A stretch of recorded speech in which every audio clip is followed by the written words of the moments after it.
สบายดีเกิดยังขึ้นมานี่พี่น้องเกิดยังขึ้นมานี่ถ้าจะเป็น4 ชั่วโมงเลยเนี่ยรถติดยาวเหยียดเลยเนี่ยเกิดอุบัติเหตุบ่รู้แม่นหยังก็บ่ทราบคือกันแต่ว่าเลนนี่ปล่อยมาตลอดเนี่ยแต่ว่าฟังเลนเบื้องขวาผัดขาขึ้นขาลงเข้าไปใน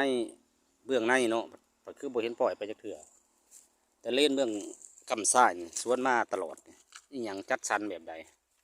เจ้าหน้าที่จุดเกิดเหตุเนี่ยใดบ้างธรรมดากับจัดสรรไปฟังนี่ให้ไปนำเนี้หรือมันเป็นเนี่ยใดมัน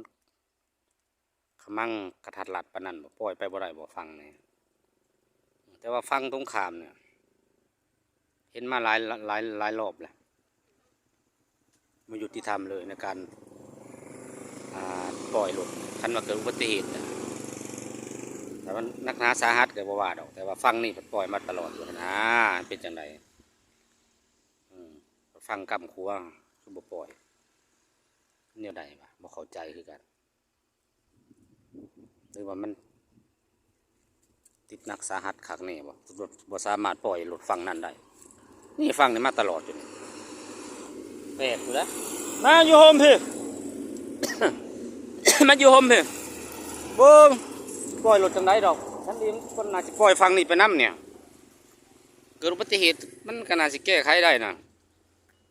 ปล่อยแต่รถฟังนั่นมาเนี่ยฟังนี่พอปล่อยไปเนี่ยมันเนี่ยใดอันนี้มนุษย์โลกนี่เขาบอกเข้าใจปัญหามันบอกทางหนานเป็นยังไงนักหนาสาหัสขางนั่นปล่อยบ่ได้บ่รู้จังไดหานาเหตุผลมันเนี่ยพูดเลยติดยาวเหยียดเลยทุกคนเลยบ่นเลยแหละบ่นออกสื่อแล้ว